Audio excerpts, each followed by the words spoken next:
ಲೈಂಗಿಕ ಕಿರುಕುಳಕ್ಕೊಳಪಟ್ಟ ಮಹಿಳೆಯೊರಳು ತನ್ನ ವ್ಯಥೆಯನ್ನು ನೇರವಾಗಿ ಸಿಎಂ ಸಿದ್ದರಾಮಯ್ಯ ಅವರ ಮುಂದೆನೇ ಹೇಳಿಕೊಂಡ ಘಟನೆ ಬೆಳಗಾವಿಯಲ್ಲಿ ನಡೆಯಿತು. ಕಳೆದ ನವೆಂಬರ್ನಲ್ಲಿ ಹೆಸ್ಕಾಂ ಕಾರ್ಯನಿರ್ವಾಹಕ ಎಂಜಿನಿಯರ್ ತುಕಾರಾಮ್ ಮಜ್ಜಿಗೆ ಎಂಬಾತ ತನಗೆ ಲೈಂಗಿಕ ಕಿರುಕುಳ ನೀಡಿ ಅತ್ಯಾಚಾರಕ್ಕೆ ಯತ್ನಿಸಿದ್ದಾನೆ ಅಂತ 28 ವರ್ಷದ ಯುವತಿ ಆರೋಪಿಸಿದ್ದಾಳೆ. ಅಲ್ಲದೆ ಈ ಬಗ್ಗೆ ದೂರು ನೀಡಿದರೆ ಪ್ರಕರಣ ದಾಖಲಿಸಿಕೊಂಡ ಬೆಳಗಾವಿಯ ಮಾಳಮಾರುತಿ ಪೊಲೀಸರು ತುಕಾರಾಮ್ನನ್ನ ಬಿಡುಗಡೆ ಮಾಡಿದ್ರು ಅಂತ ದುಃಖ ತೋಡ್ಕೊಂಡಿದ್ದಾಳೆ. ಇದರಿಂದ ಕೆರಳಿದ ಸಿಎಂ ಪೊಲೀಸರನ್ನ ತರಾಟೆಗೆ ತೆಗೆದುಕೊಂಡ್ರು.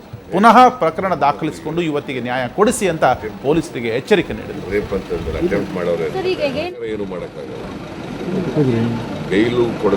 ಬೇಲು ಯಾಕೆ ಅಷ್ಟು ಜಲ್ದಿ ಬೇಲ್ ಕೊಡ್ತಿದ್ರು? ರೇಪ್ ಕೇಸ್ನಲ್ಲಿ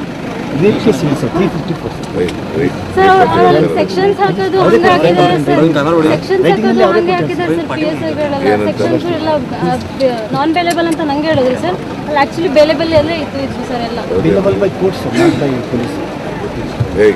ಹೆಣ್ಮಕ್ಳು ಹೇಳಿದ್ಮೇಲೆ ಅಟೆಂಪ್ಟ್ ರೇಪ್ ಅಂತಂದ್ರೆ ಅಟೆಂಪ್ಟ್ ಮಾಡೋರೆ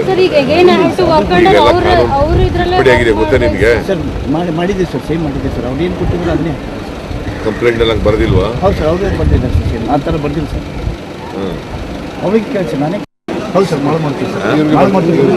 ನೀವು ಬರ್ತಾರೆ ಎಸ್ ಸರ್. ಯಾರೋ ಇವ್ರ ಮೇಲೆ ಅಟೆಂಪ್ಟ್ ರೇಪ್ ಮಾಡಿದ್ರು ಅಂತ ಮಜ್ಜಿಗೆ ಅಂತ ಹೇಳಿ ಸರ್.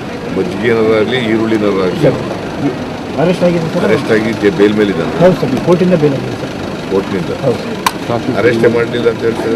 ಏನು ಸರ್, ಅರೆಸ್ಟ್ ಮಾಡಿ ಕೋರ್ಟಿಗೆ ಕಳಿಸ್ತಾರೆ. 19 ಕಂಪ್ಲೇಂಟ್ ಕೊಟ್ಟೆ, ಅವತ್ತಿಂದ ಕಸ್ಟಡಿ ಅಂತ ತೋರಿಸ್ತಾರೆ. 23rd ಅರೆಸ್ಟ್ ಅಂತ ತೋರಿಸ್ತಾರೆ ಸರ್. ಮತ್ತೆ ಹಂಗೆ ಪೊಲೀಸ್ ಅಂಡರಲ್ಲಿ ಇದ್ರೆ ಅರೆಸ್ಟ್ ಅಂತ ಬರಂಗಿಲ್ಲ ಸರ್. ಅದು ಅಟ್ಲೀಸ್ಟ್ ಇದೇ ರಿಪೋರ್ಟ್ ಮೇಲೆ ಸರ್ ನಮ್ಮ ಎಂಡಿನೂ ಏನು ಆಕ್ಷನ್ ಕಾನೂನು ಪ್ರಕಾರ ಅರೆಸ್ಟ್ ಮಾಡಿದ್ಮೇಲೆ 24 ಗಂಟೆ ಒಳಗಡೆ ಪೊಲೀಸ್ ಕೋರ್ಟ್ ಮುಂದೆ ಪ್ರೊಡ್ಯೂಸ್ ಮಾಡಬೇಕು. ಅದು ಮಾಡ್ತಾರೆ. ಕಂಪ್ಲೇಂಟ್ ಕೊಟ್ಟಿದ್ದೀನಮ್ಮ. ಯಾರಿಗೆ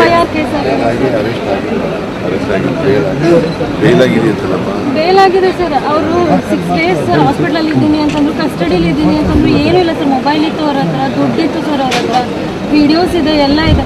ಇಷ್ಟೆಲ್ಲ ಆದರೂ ಏನೂ ಆ್ಯಕ್ಷನ್ ತೊಗೊಂಡಿಲ್ಲ ಸರ್. ನಾನು ಮೈಸೂರಿಂದ ಬಂದು ಇಲ್ಲಿ ವರ್ಕ್ ಮಾಡ್ತಿದ್ದೇನೆ ಸರ್.